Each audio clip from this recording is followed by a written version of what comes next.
Kuthandazelwa amanzi azakuthunyelwa KwaZulu-Natal, iinkokheli zakwalizwi nezenkolo ezahlukeneyo zisabele isimemo seGift of the Givers. Ezinkokheli asikelelanga lamanzi kuphela, zikwacele ukuba lenzelwe inceba iphondo livelelwe yeyona ntlekele yendalo yakhe yanobuzaza.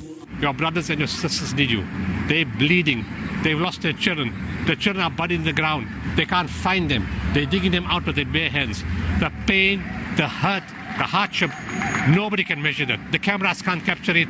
You know, only when you meet them personally and you capture the emotion, the tone in the voice, the sadness, then you will know the pain that KwaZulu is going through. Zintlanu iiloli ezithwele amawaka eelitha zamanzi esele zisukile eKapa ukuya KwaZulu-Natal yonke le veki kulandela isandla senceba soluntu sokuphisa ngamanzi.